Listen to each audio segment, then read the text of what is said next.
जंतर मंतर पर जो कुछ भी हुआ, आधी रात का वक्त जब पूरा देश सोने की तैयारी कर रहा था, तब प्रधानमंत्री नरेंद्र मोदी के इंस्टाग्राम हैंडल से एक वीडियो जारी होता है। ये वीडियो किसी सरकारी स्कीम या चुनाव प्रचार के बारे में नहीं था, बल्कि ये वीडियो था उन गालियों के जवाब में जो पिछले दिनों जंतर मंतर पर पेपर लीक के खिलाफ हो रहे आंदोलन में उन्हें दी गई थी। इस वीडियो में पीएम मोदी का एक अलग ही रूप नजर आया। उन्होंने बड़े ही शांत और गंभीर लहजे में उन बच्चों को माफ़ करने की बात कही, जिन्होंने न सिर्फ उन्हें बल्कि उनकी स्वर्गीय मां के लिए भी बेहद भद्दी और अपमानजनक टिप्पणियां की थी। कुछ शरारती बच्चों ने भद्दी भद्दी गालियां बोली। किसी भी सभ्य समाज को शोभा न दे ऐसे शब्दों का प्रयोग किया गया। पीएम मोदी ने कहा कि मुझे गालियां दी गई, मेरी मां को घसीटा गया।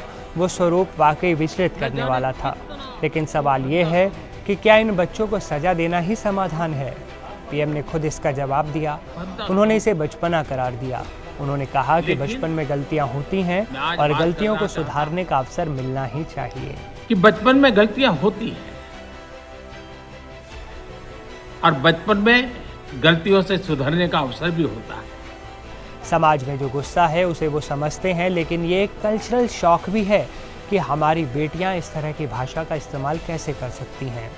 प्रधानमंत्री का ये रुख उन तमाम लोगों के लिए कड़ा संदेश है जो सोशल मीडिया पर इन बच्चों को बुरी तरह ट्रोल कर रहे थे। पीएम ने साफ कहा कि बच्चों को अदालतों के चक्कर कटवाकर या उन्हें समाज में प्रताड़ित करके हम कुछ भी नहीं बदल पाएंगे।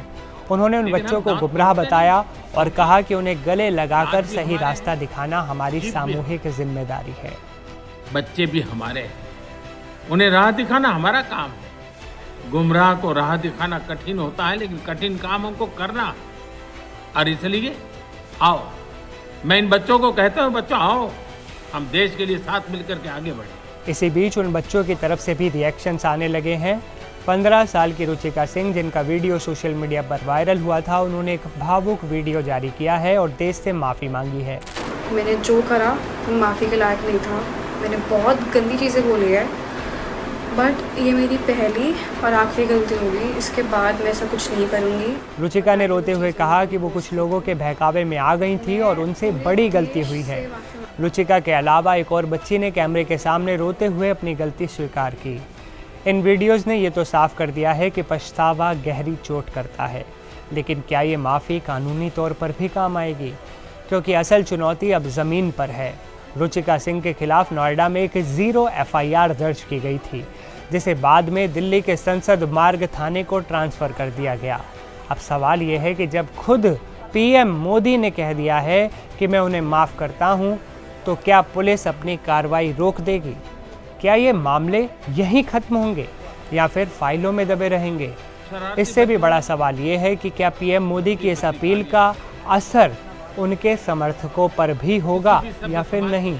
क्योंकि पिछले कुछ दिनों से इन बच्चों को सोशल मीडिया पर जिस तरह से टारगेट किया जा रहा था, उसे लेकर कई सवाल उठ रहे थे।